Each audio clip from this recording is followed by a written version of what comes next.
Tu sais, Sophie, j'ai appris plusieurs choses pendant mon stage de recyclage à l'école de police. Des choses qui concernent les bicyclettes, oncle Gadget? En quelque sorte, Sophie. Il est bon d'avoir toujours son véhicule, quel qu'il soit, en bon état. Il faut s'assurer que les freins fonctionnent correctement, par exemple. Et avoir un feu rouge et un catadioptre à l'arrière et un phare à l'avant. Voilà, c'est terminé, Sophie. À toi l'honneur, oncle Gadget. Merci bien, Sophie. Hop! Une dernière chose, quand on n'est pas très doué pour la mécanique, il vaut mieux faire appel à un professionnel.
Tom!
Cette chocolaterie, 2500 kilos de cacao sont nécessaires à la fabrication de 4500 figurines, qui seront ensuite décorées et exposées en vitrine. Parmi ces figurines, aucune extravagance. La fête de Pâques demande un respect de la tradition. C'est un rendez-vous avec l'artistique. C'est-à-dire que toute l'année, on fait de la production, on fait des petits bonbons de chocolat, des choses qui sont un peu rébarbatives. Et à Pâques, c'est un peu féerique. Vous avez plein de sujets différents, de la couleur. Chaque chocolatier, que ce soit de l'apprenti au responsable, fait une pièce artistique que l'on expose en vitrine. Donc, par cette pièce artistique, en fin de compte, il transmet un petit peu de lui-même. Donc voilà, c'est un moment féerique, un moment magique, on pourrait dire. Demain, les œufs, les cloches, les lapins, les canards, les oursons en chocolat seront offerts par amitié aux petits et aux plus grands. Si Pâques marque la fin du carême, comment résister au plaisir de la gourmandise? Merci, Aglaé.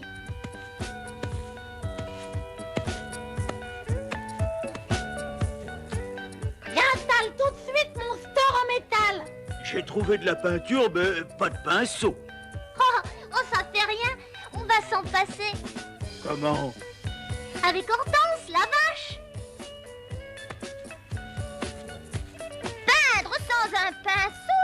avec une vache, ça ne tient pas debout. Ce canard est sourd. Bon, allons-y. Voilà! Je l'ai posé à l'envers pour qu'il ne risque pas de tomber sur les vents.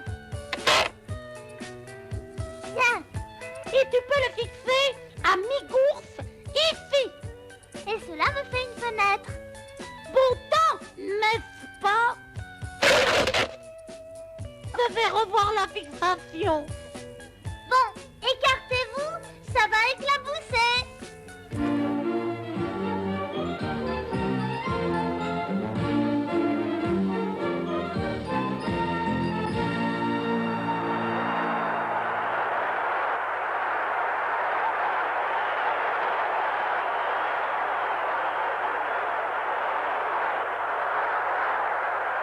Cet homme a 20 ans. Il est footballeur professionnel. C'est l'avant-centre de la sélection nationale de son pays. Il est nerveux et c'est tout à fait normal. De son tir dépend le résultat de la finale de la Coupe du Monde et il le sait.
Tant pis pour eux, je le garde. Le roi s'empressa de ramener ce jeu dans son pays. Les universitaires anglais se chargèrent de lui imposer des règles précises, et même d'en faire deux sports bien différents. Oh. La Terre. Ah.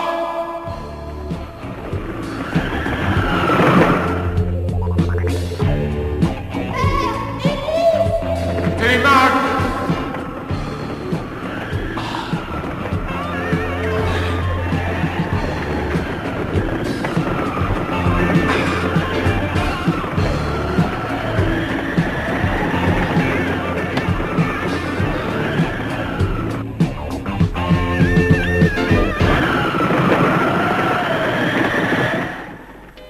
Ça me fait quelque chose de penser que les Dalton ont disparu comme ça. J'ai l'impression qu'ils vont me manquer. Je dois admettre qu'ils ajoutaient un peu de sel à notre avoine quotidienne.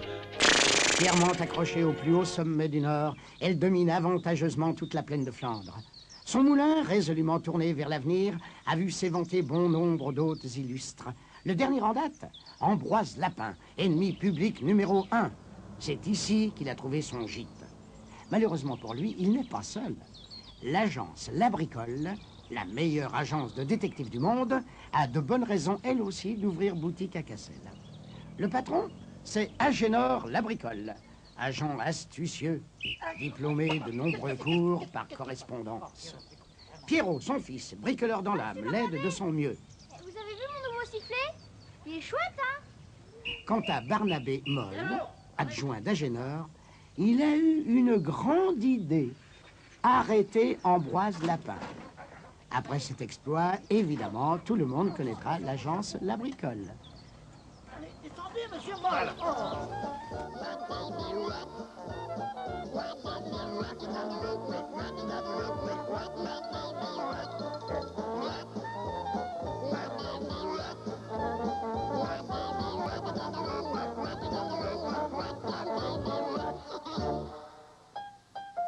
Vous connaissez peut-être ce chien et cette jeune personne. Le chien, c'est Néron.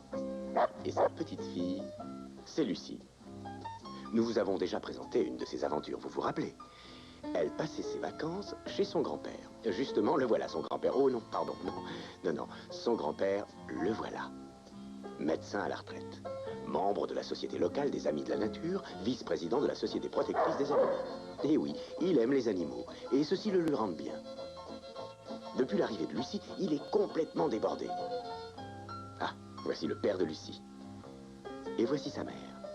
Ils sont venus à l'improviste pour faire une surprise. Mais les plus surpris ne sont pas ceux que l'on pouvait penser. La situation ne s'est pas améliorée quand Lucie est retournée en ville. Toutes ses petites amies étaient en vacances, à la campagne ou au bord de la mer.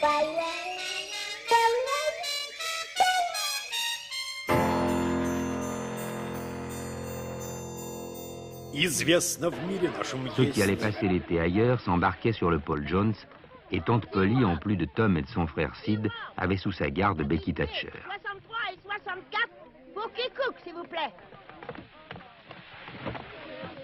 Cabine 63 et 4, bien madame. Tom, allons vite. Me voilà, j'arrive. Cette fois-ci, tu ne te sauveras pas, Euky. Tu resteras chez la veuve. Et à mon retour, tu verras, on va organiser une bande. Plus terrible encore que celle à Slade. Ce sera la bande à Tom Sawyer. Oui, d'être admis.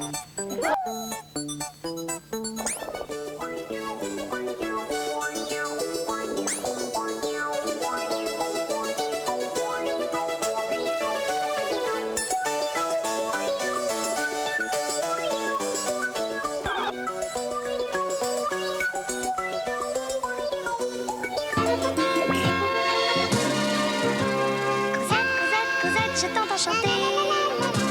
Cosette, Cosette, Cosette, je t'entends pleurer. Cosette, Cosette, Cosette, toi petite fille abandonnée par cette vie qui t'a oubliée chez des gens méchants, les Thénardier. Cosette, Cosette, Cosette, un jour est venu un homme vêtu de noir qui t'a reconnu. Vous êtes partie, Cosette, sur la grande route de Paris, et c'est là près de lui que tu as grandi.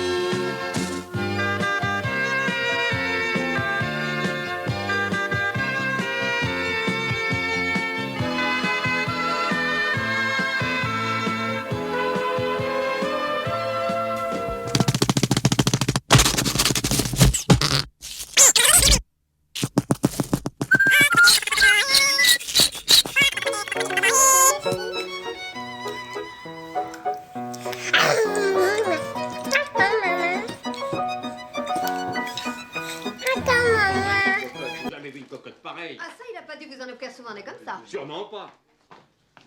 Cocotte de science-fiction. La rencontre de...